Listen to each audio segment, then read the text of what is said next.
Hey, how you doing? I hope you can hear me. If you can't hear me, let me know. Um, oh, it feels like it's been a while since. Well, it has been a while since we've done all this kind of stuff. So, Sober Victory, how you doing? Sandeep, Chris, Michelle, how you doing? Iskander and Gypsy Crimson. Um, all right, I've got a couple of questions to answer before we start off. One of them was a couple of tips on starting out on this journey from a psychological perspective or a mental perspective. I think um, one of the first things that you can do is just stop telling yourself, or try not to tell yourself too much, that you can't do this. I think really we've all got sort of obstacles in life, and sometimes it's difficult to find the motivation to go forwards, even though most people come at this from the perspective of a certain amount of pain, a certain amount of mental, sometimes physical pain, but I think mostly mental pain. And, to try and remove as much of the shite talk as much as you can, the stuff that's going on in your head, the narratives. Sometimes it's really how you're. Sorry, we've got a road here beside us, and sometimes there's a few cars going by. So hopefully it doesn't make it too much of a difference. Look for people that can help you out on this. It's the less you can put obstacles in front of your own way, because there's enough obstacles towards this. We were just talking about this with one of our members, that it's difficult sometimes to get past the first few days and weeks and months, because we're so ingrained into this habit over what is a lifetime. I mean, I started drinking when I was 18, and I don't remember much in my life before that. There's brief memories and stuff, but it's only after, when you get into an adult and you're doing different things yourself, that for me anyway, especially, that that I remember my life really started when I was 18, 19. So it's all my life before I stopped, I was drinking. So this is a part of your life. So it's difficult from that perspective, but also from, if you can imagine that it is only a habit,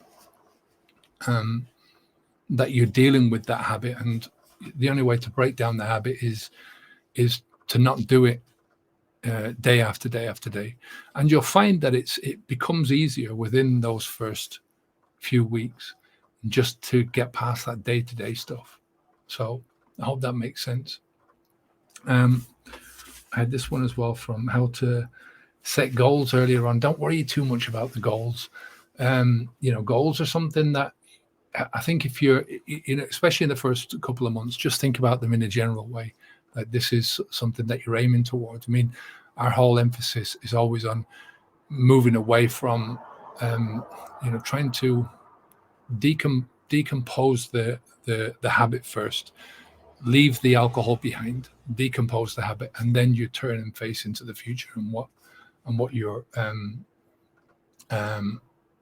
really want out of life, what you really want to get. The more excited you can get about your goals, the more benefits you'll gain from the journey itself, not just the end goal. I mean, it's not about reaching your goals at the end of the day. It's about living the best possible life that you can live, and getting to that best possible version of yourself. So, all right, let's have a look then. Good to have you back on board, Michelle. do the 5. What's the 5? Do the 5. Let me know what that is. Do the 5. No plans to drink again. Johnny Cola says, how do I deal with mates teasing me, saying, go and have a beer? Look, I mean, at the end of the day, it's one of those things that you'll find they'll soon get fed up of it. the critics and the people who are teasing you, the ones that are taking the piss, most of them are doing it because they're insecure about themselves. A lot of people, especially if you've been with the same crowd for a long time. I mean, I was kind of lucky when we moved over to Spain in that I'd left a lot of my drinking buddies behind, but we got into another group of people here, mainly because we were watching the same football team together and, meeting up once a week to watch the football once or twice a week, or however long the football lasted. And I mean, all the wisecracks started coming out once I stopped drinking alcohol. But like I said, they soon get fed up of it. Once you stick to your guns and you say, well, this is me now. I'm not going to do it. To be honest with you, when I was going before I stopped drinking, I would go to the pub early. I'd have a couple of pints. Then I'd watch the match and I'd have a good few pints watching the match, and then I'd stay afterwards and have another couple of pints. So I was nearly always the first one in and the last one out. When I stopped drinking, I was the last one in. So we'd come in just before the match started and basically leave just after the match finished. So I wouldn't be there for long. So I hope that answers your question, but it's just time. I mean, it depends on the person as well,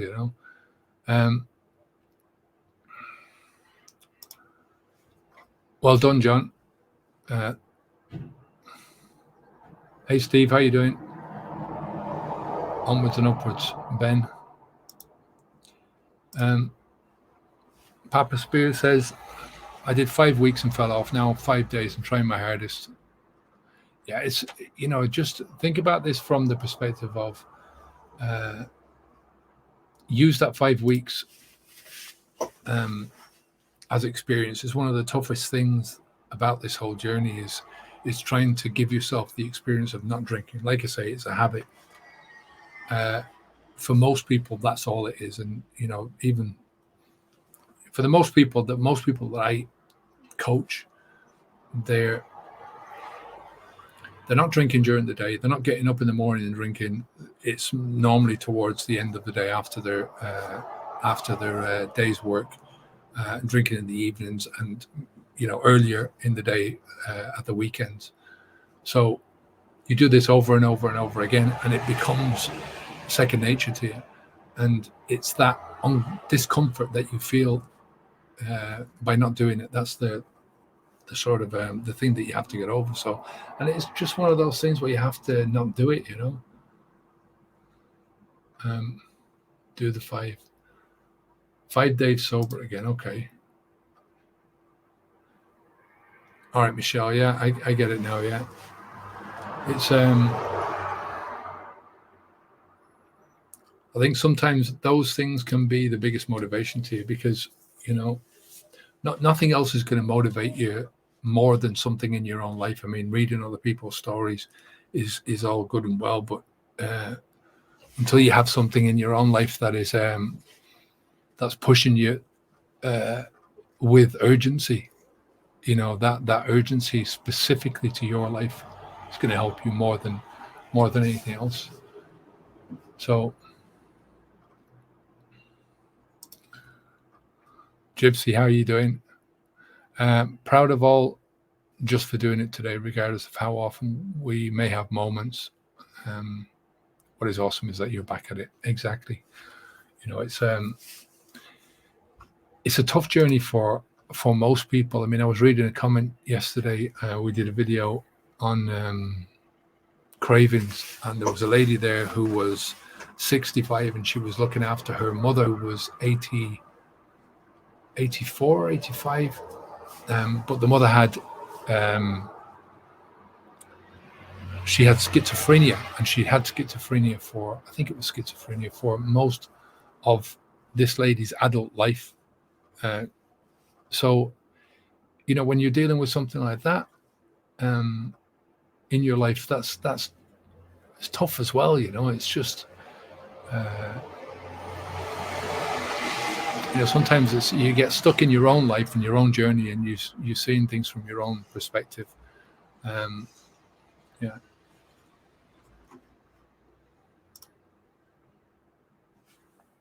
Sober Victory. It's great to know that other people are out there going through similar problems with alcohol. Exactly. Chris CM, 2 years dry, but still pickle. Don't know what's wrong. I'm not the same person after 15 years drinking. No, none of us are. You know, that's part and parcel of this new journey, is discovering who you are. You know, it's one of the things that I try and do all the time, is to really see people, or to get people to see that their journey is into that new person that they are. You know, that they're, you know, it's impossible to go back to that old person. However much you try, you're a different person, not only because of the alcohol, but because of life. You know, the world is a different place now than it was 15 years ago. You know, in some ways it's a better place. In other ways it's a lot worse. But all we can do is, you know, live our own lives and try our best to look at the alcohol journey as not something that you're missing out on. That is something that you've left the poison behind. I mean, I've been doing a lot of reading recently on just alcohol marketing and how much money these people put into it, you know. And if you think back to all your life, all the messages that have been pumped into your brain by not only by the alcohol industry themselves, by cinema, by TV, news, you know, everywhere you go, alcohol is there. You know, if you go into a rehab clinic and your problem is heroin or cocaine or one of those illicit drugs, you can come back out and you can successfully avoid those things. It's just not there. You know, you can avoid the people who are doing it. You can avoid the dealers. You can avoid most of it. With alcohol, that's very difficult. However, it means that once you get out of it, once you get through the first, like I say, the first couple of months is the toughest, and you get that then behind you, and you'll find that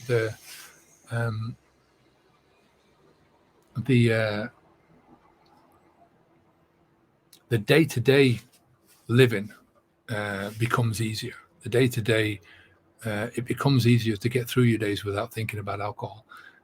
But there's still work to be done. I mean, life is about trying to build up yourself, and you know, whatever you're trying to do. I mean, I'm still figuring out certain things in my life, and it's 10 years on almost. You know, I'm in my 10th year now, so it's it's, you know, I think, and the fact that you're getting older as well, you know, introduces new challenges to you. You have to rethink certain things, you know, and I like life from that perspective. You know, it's forever changing. It's never boring anyway. You know, my life used to be as boring as fuck. You know, drinking all the time because you did the same thing and then you didn't remember, and then you know your life was my life was sort of going down the tubes.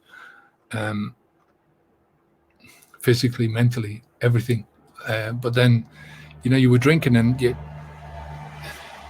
your brain sort of goes on this level of dampening. You just dampen down your brain, dampen down your thinking, dampen down your ideas about yourself and your own life. And that becomes boring in and of itself. But I can't remember the last time I've been bored in my sober life. Oh, don't use the word sober, but there you go. So, I don't know where we were there, 2 years on. So yeah, I mean, it's it can be sometimes a struggle without life, but you know, I always say to myself, I'm never going to regret the alcohol that I didn't drink, or that I never regretting the alcohol that I didn't drink last night.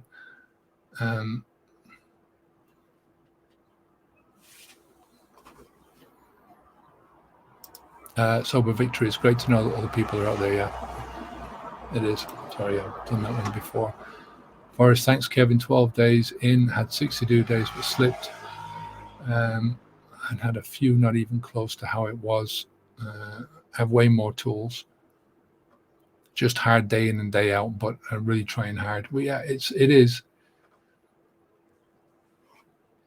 But it's a journey, mate. It's you really have to look at this like it's a journey. Some people take longer than others to step across the line. Other people take longer, and they take multiple iterations of the same thing. So the main thing is that once you get to a certain point in this, it's almost as if you've burnt your bridges, and it's very difficult to go back. So it's to keep going. 22 months myself, and agree things aren't the same. People, me personally, are still uncovering layers I never knew existed. That's the beauty of it, no? Really is. It's the beauty of living life and uncovering different layers in yourself. It's always used the analogy of an onion, that the outer skin was the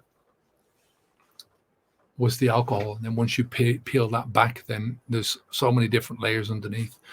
I found layers of emotion in myself that I didn't uncover for 5 or 6 years after I'd stopped. Amazing that they were coming up then. And my friends all drink. It was hard to be the odd man out when I quit drinking, and they continued, at least at first. Now it's no big deal. Yeah, exactly. People just won't. People get tired of this. Something that's new, and you're introducing something that's new to them, and you're changing their view of you. Who they think you are, and all of a sudden you're coming in and going, oh, I'm not drinking anymore. That could be tough for some people, because what it does is it reflects back on them, and they start thinking about their own drinking then.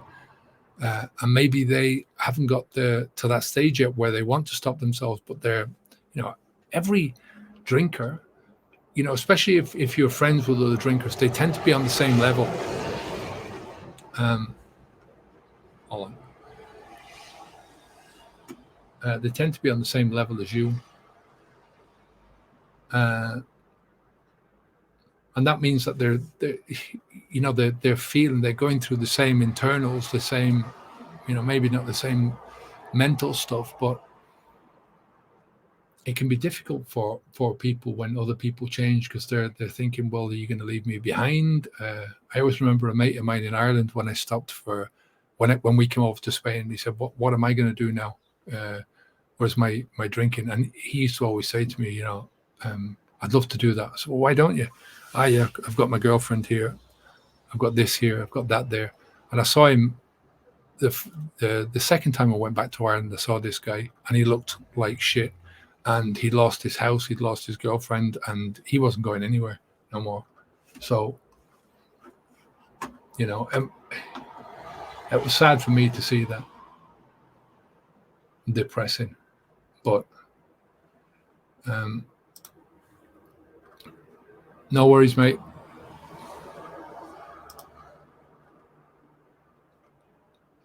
Cheers, Eric.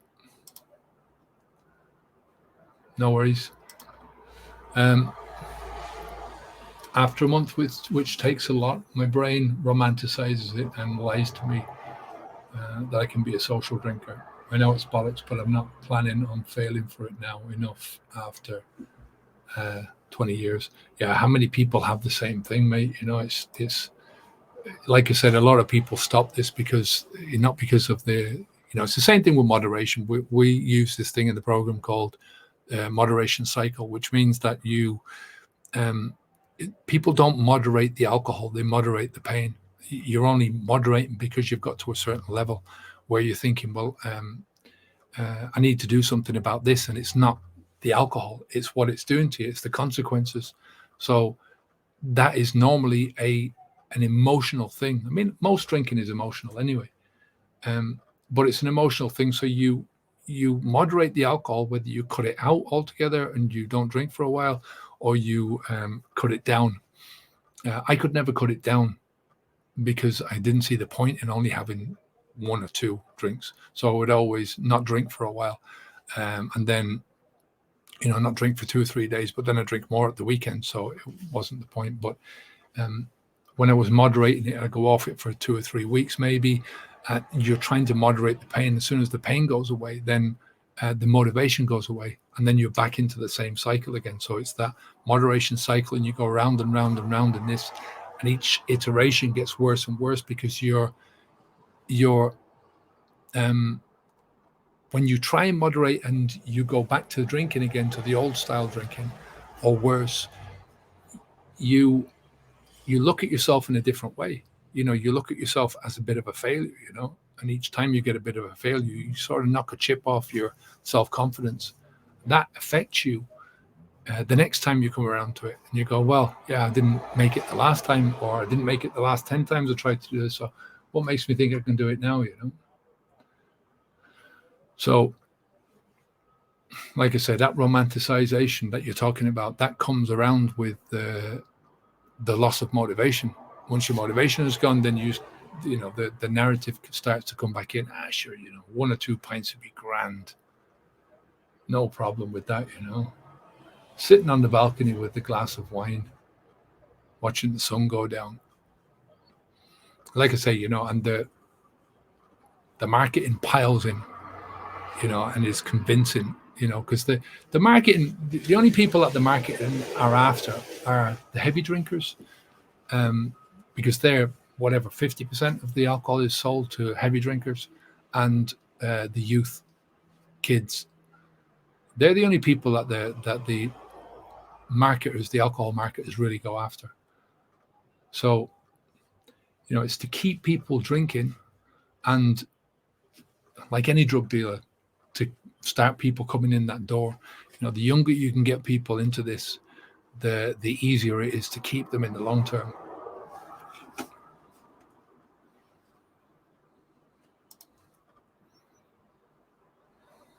Yeah, still figuring out. Well, figuring out life. It's not just. Everyone goes through this, Gypsy. It's not just me. It's and it's nothing to do with the alcohol. For me, the alcohol is left behind. As soon as you stop and you say to yourself, "Well, I'm stopping," then that's the time when you leave. The alcohol is not the problem anymore.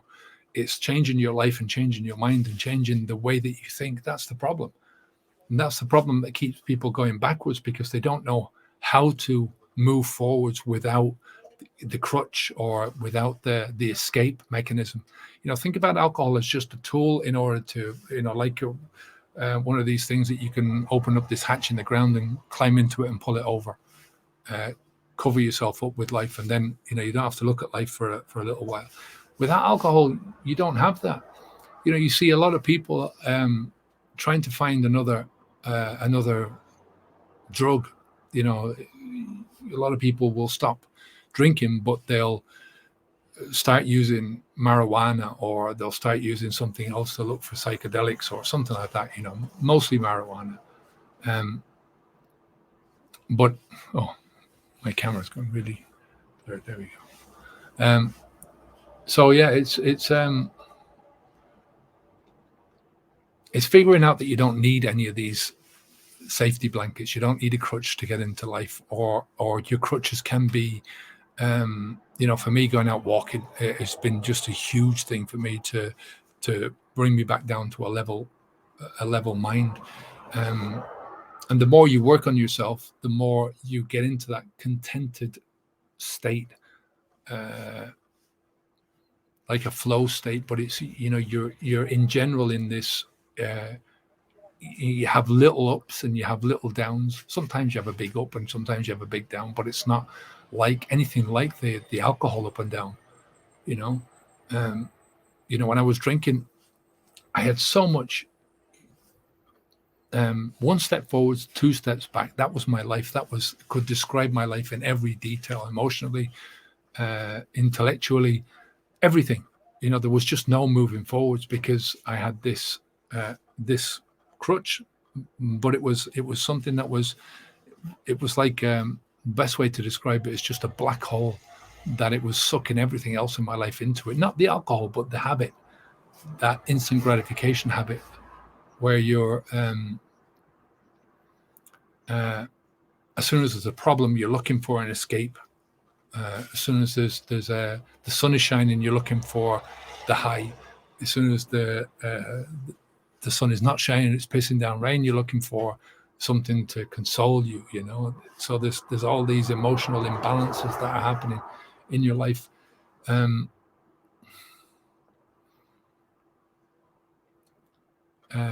lot of the time, you know, whatever's happening in your brain under alcohol or under any of those drugs, it hijacks the pleasure centers. It hijacks a lot of these. It means that the natural way that your body and your mind react to life, just that doesn't work anymore.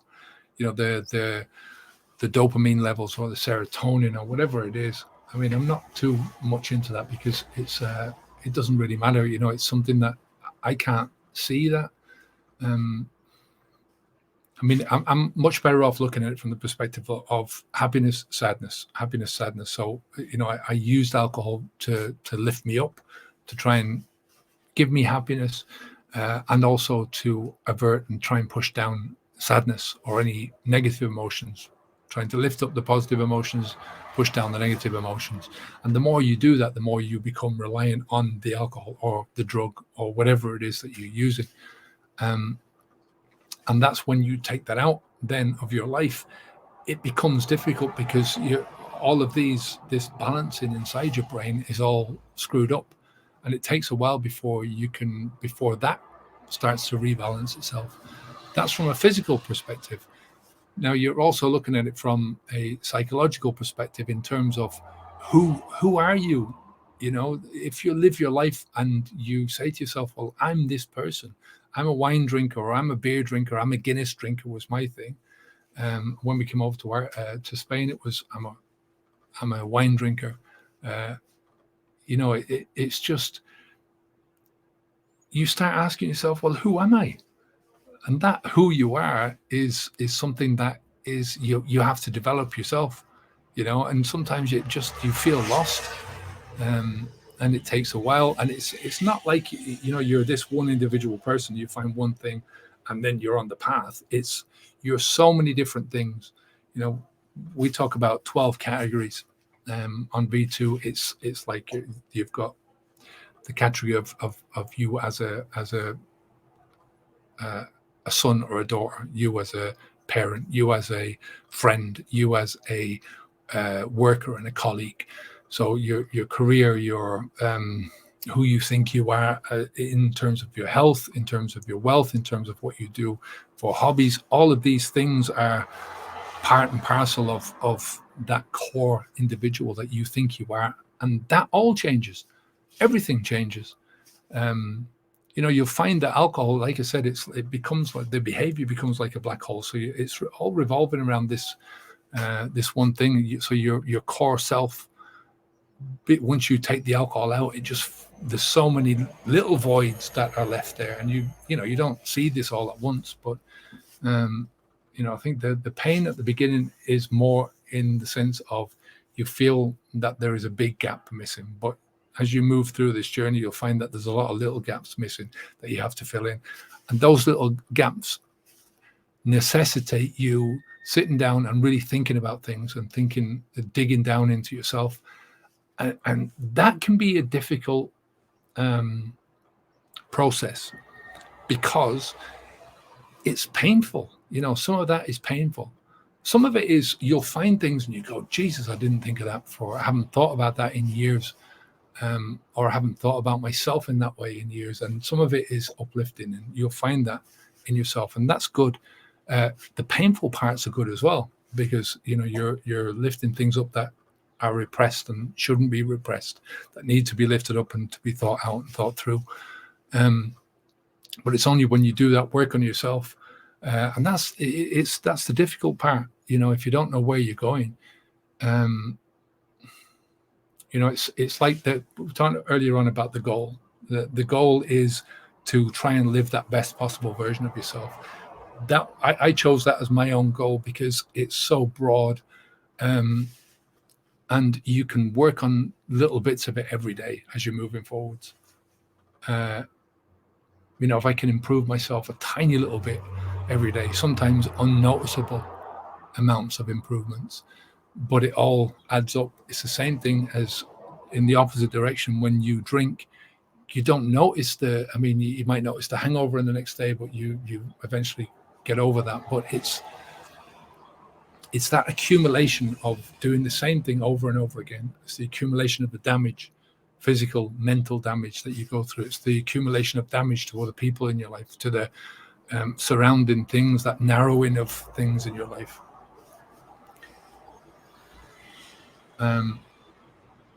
That's what really does the damage, and that's what you're trying to escape from. Trying to escape from a black hole is supposed to be really difficult. But anyway,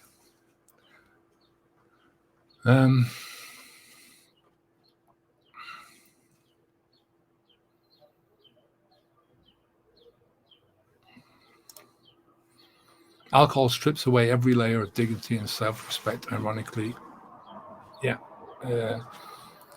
Yeah, I mean, don't think about it from the perspective of the alcohol. Think about it from the perspective of the behavior, because as I say, the alcohol, you can take the alcohol out and you can switch it out with cocaine or heroin or porn or gambling, and it's the instant gratification mindset. I need to do this now, and I need to get a fix now, instead of suffering the little bit of discomfort and putting off until later on. Whoa, that was a loud one. We get a lot, I don't know, motorcycle gangs here, alphaless, 50 and 60-year-old blokes going around on these bikes acting like kids. Sorry, that's a pet peeve of mine. All right, Gypsy. Even more ironically, as I drank for many reasons, one being I felt I didn't deserve self-respect. I'd love to start with, like how you put this. Yeah, it's that's one of the biggest problems, I think, of this kind of thinking, is you've always got this conflict inside your brain that it's wrong. Your body knows it's wrong on an instinctual level. You put the alcohol in, and all your body wants to do is get rid of it straight away. It sees it as nothing else but a toxin. But we're trying to convince ourselves, because of all the messages that we're getting from growing up in our society, in our families, maybe, definitely with the marketing messages, that alcohol is a good thing. It's normal to do this, and there's something wrong with us, But we know when you put it in, every time you when you first start drinking and your body vomits up the alcohol, your body's telling you something. When it gives you that first hangover, or you've got any negative feeling from the alcohol, from the toxins, your body is telling you something. And it's we know it's bad for us from that level. And so we've got this conflict then of we have to tell ourselves that no, it's not really that bad, everyone's doing it, and it's just if we can cut back on things. But then gradually the consequences become worse and worse and worse, and your opinion of yourself goes down, because even though you're trying to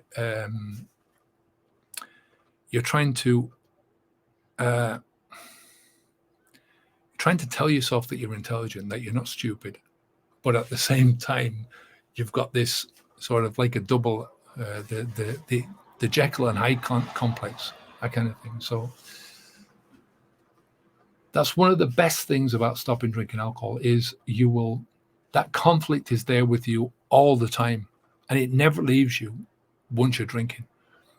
And once you get to that stage where you're stopping, now that might come after a month, it might come straight away when you stop. For most people, it doesn't. It comes 2, 3, 4, 5 months into it. For me, it was around 6, 7 months when I knew I was never going to drink again. Right? After that, I still had moments when I was like, yeah, this is a shit day. I wish I could have a drink. But then that would disappear really quickly. It wasn't something that stayed around, and I knew I wasn't going to drink no matter what happened. And once I had that feeling and that knowledge that I wasn't going to drink again, there was a lifting of a weight from my shoulders that was unlike anything that I'd experienced before. And it was really something that was,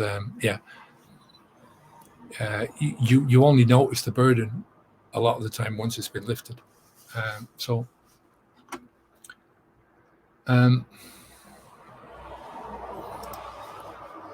I do punish myself for not being good enough. Well, it's all part of that same journey, Chris. It's part of that same thing where, like I said, it's easy to not punish yourself when you're drinking, because you can forget about all those things and you can laugh, and you can, most of the time when I was drinking, I wasn't laughing. I was pretending to laugh. It's like one of those, you forget what it is to truly be happy and to truly laugh and to truly have a good time, because that's what you're used to. For me, like I say, everything revolved around alcohol. So going out in the evening revolved around alcohol. If I was going to the restaurant, it was never about the food. It was always about the drink. Going on vacations was never about the holidays. It was always about, I could drink. I could start drinking earlier, and I didn't have to get up in the morning, so I didn't have to worry about the hangover, any of those things. Going to a wedding or a funeral, going to a funeral where you were, I remember going to my mum's funeral, and afterwards, I mean, this is something that happens a lot in Irish culture, I suppose, in Italian culture as well. I've seen it in Spanish, where people just get drunk and they're, I suppose, it's a release of the pressure of grief, I suppose, from one perspective. But from another perspective, it was that thing where I couldn't wait to get to the bar and to have a few drinks. So, everything revolves around that then. So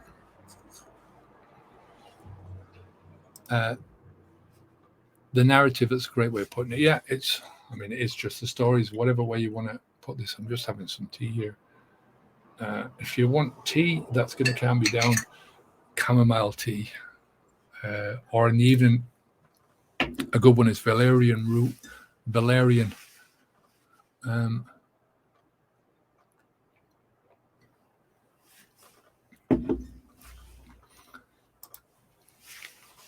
Hey, Jennifer. Fight the fears that sobriety won't last long term. Again, it's one of those things that you start out, you have to start out from day one and day two and day three and get through those days in terms of, don't even think about long term. Don't think about, I'm never going to stop. I'm never going to start drinking again. For me, we always encourage people to take the first 30 days, but there's a difference between taking the first 30 days as if you're not going to drink again, as if you're going to go into that second 30 days, and taking just a dry month. So let's say if you say to yourself, well, I'm only going to stop for January, dry January, you're going to start drinking again. So the experience is completely different, because you're counting down the days to the day that you're going to start drinking. When you stop drinking and you have that commitment to yourself that you're not going to poison yourself again, that you're going to get rid of this poison out of your life, you're going to have that responsibility of not doing it again, and you're saying to yourself, right, I'm going to get to day 30, and then once I get to day 26, 27, then I'm going to start thinking about the next 30 days, and you have that in your mind, but you're not burdening yourself with never drinking again. That's a scary thought. Then it becomes a different part of the journey. So you're counting the days forwards instead of counting the days down, if you get what I mean. So, but like I say, it's all part of the journey, is to your as you allow your brain to detoxify, you're much more capable of thinking clearer. And that can really help you then to get the next day in, and the next day in, and the next day in. And that's all you have to do in the first, think about that for the first 2 or 3 months, is just getting through that next day. And by the time, I guarantee you, that you get to the first month, you'll be thinking about things in terms of, right, just do this another week. We'll get another week down. and then you'll start thinking about things in terms of another month down, and then you'll start thinking about things in terms of when was the last time I thought about alcohol? I don't need to count the days now, or it's just like that. It's a progression. I used E04 and failed Joan Bissett. I doubt you'll remember. I do. I'm feeling more resolute and would like to try again. I'm not all that computer orientated, but I'm going to get lessons. I was impressed with you before and would like to try again. Yeah, listen, just get in contact with Esther. Her email address is ses@habitsunplugged.com, and she'll help you out with anything you need to re-sign back up. And if you have my email address anywhere, or she'll forward me any stuff that you have if you've got any questions or anything like that. So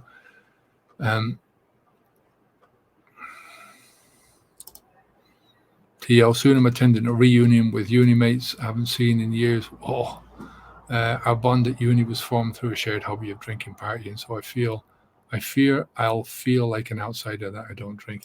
I mean, doesn't everyone, once you go back to those class reunions, doesn't everyone feel like an outsider to a certain degree?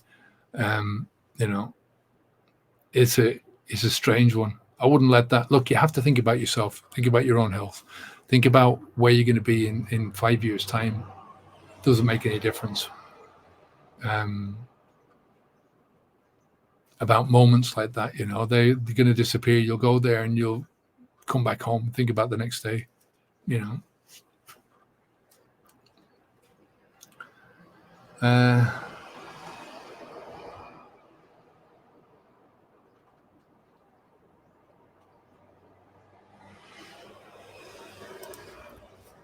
there's a close family member who's finally opening up about the hurt I caused after 22 months because they wanted me to be okay to talk to fix. Both tips to squash this new batch of all guilt. It's a difficult one. I don't, a lot of the time I don't feel guilty about things that I've done in the past because a lot of the people that I were with, it was a give and take sort of a thing. And there was a lot of mutual, I think it's becomes a mutual destruction society when you're, like I say, all my friends all drank on the same level. My wife, she drank on the same level. She's gone now, so there's no saying sorry to anything. For me, it's when you're apologizing to people, apologize if you need to. I think the biggest apology that you can ever give to anybody is by changing the person that you are. Everyone's got skeletons in their closet. Everyone's got things that they feel guilty about. We did a video this yesterday that, the guilt that you have for yesterday, there's no point in keeping it today because it's like a punishment that you're revisiting on yourself. And that just doesn't do you any good. It doesn't do anyone else any good. What's done is done for the most part in life. It's just, people that need my apology can just go, fuck, it's just not something that I do. It's people that I've harmed in the past, they know that I'm sorry. They know that's I'm changed.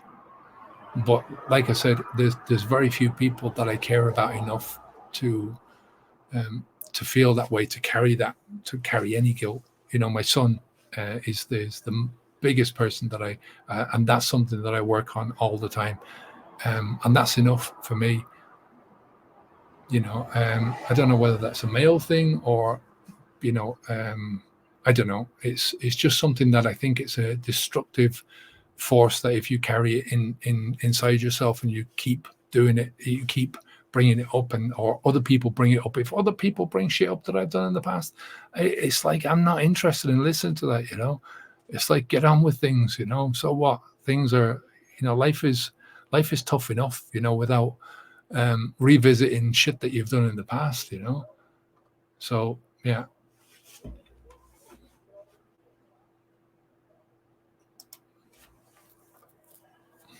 Although we've just done that one. I've been in hospital to have my appendix out, and I've stopped drinking for nearly a week.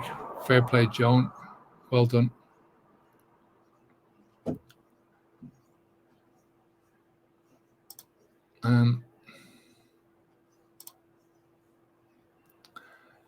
Hey, Jose.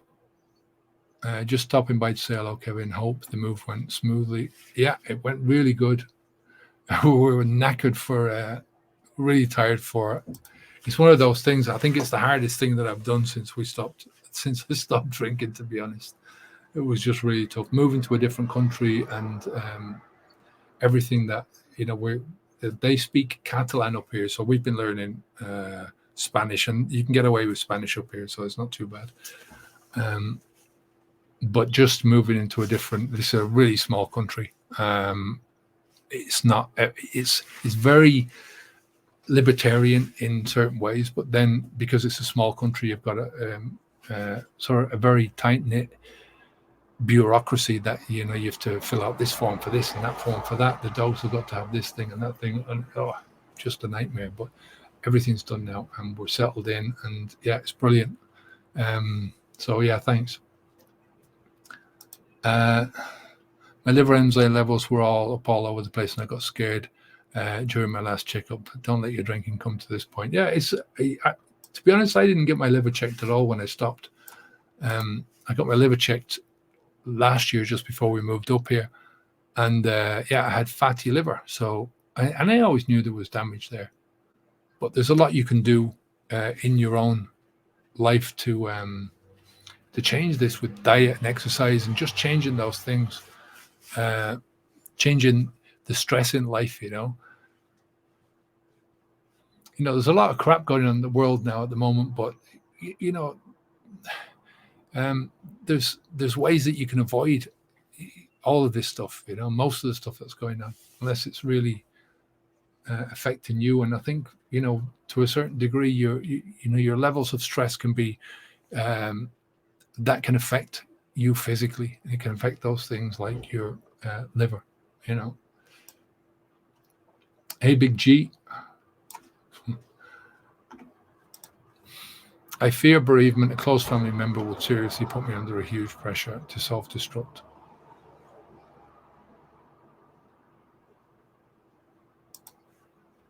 Family member said to me, when I die, don't start drinking. Yeah, when my dad died, first thing my sister said to me was, don't start drinking.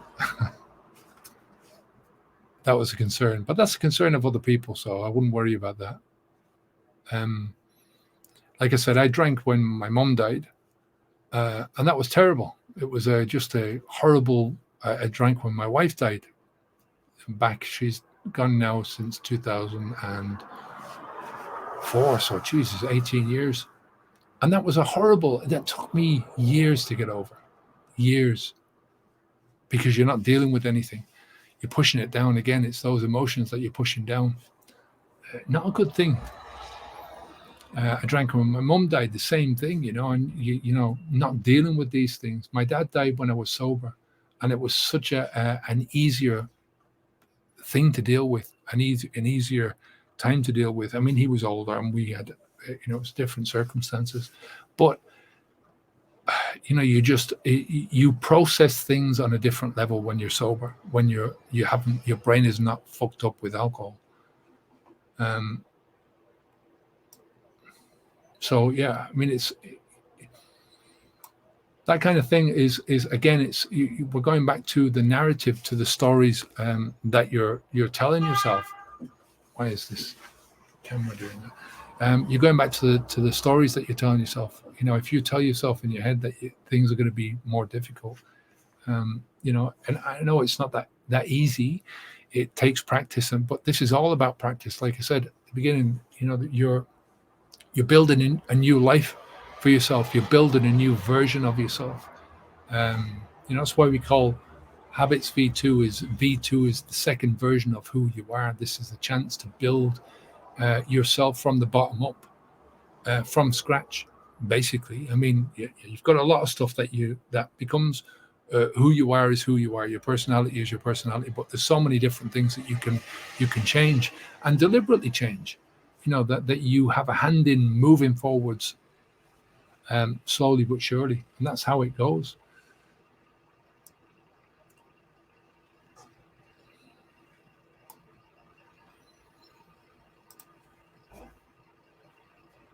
I'm glad that, Gypsy. I think it's the same thing as when one of the biggest questions, the most frequent questions that we get is, how do I help somebody else? A mother trying to help her son, or a father trying to help his son, or a son or a daughter trying to help their parent, or somebody trying to help their friend who's got a drinking problem. And it's like, there's nothing you will ever say that can have as much and as deep an impact on the things that you do. And you have to have a lot of patience with it, because this is something that you do is not going to have an impact overnight, but it will have an impact in the long run, and hopefully a good impact. But that's not in your power. You can't affect other people's the way that they see you or the way that they see themselves. It's not your job. Your job really is to it's part of trying to be the best possible version of yourself, that you accept that about yourself, that the only person that you can control is you, that the only life that you can control is your own. And that also entails thinking about other people, even the people that you care about the most, that their life is their life. And if they choose to do something in their life that is destructive for them, then that is their choice. That's a tough one, but it's an essential part of being a healthy person yourself. And hopefully what you're trying to think from that perspective is that you is trying to be the role model that you want to be, the good role model. That was one of my problems when I stopped drinking alcohol. One of the things that stopped me from drinking alcohol more than it was because I knew that the model that I was passing on to my son was the wrong role model. It was as a drinker, and I didn't want to do that anymore. So now it's just been the opposite way. I'm trying to really bring myself into it's the best inheritance that you can give to your children is that strength of character, the knowledge of the simple things in life, health, wellness, self-esteem, that your self-esteem is based around not what other people think about you, but what you think about yourself. Self-confidence, same thing. All of those things, if you can pass them down, that is way more valuable than any fucking bank account, because you can hand down £1 million nowadays, and how much is that going to be worth in 10 years, 20 years? So that's life. All right, guys, I know there's a lot more now to go, but we'll do this again maybe next week. I've got a couple of coaching clients now, so I've got to sort of go. But thank you very much for everyone that's turned up. I really appreciate all your questions and all your comments. So I hope you have a great weekend. Enjoy your weekend. Keep the alcohol out of your mouth. You know where we are if you want any help for anything. We're habitsfree2.com. Take care of yourself. Onwards and upwards. All right. Bye now.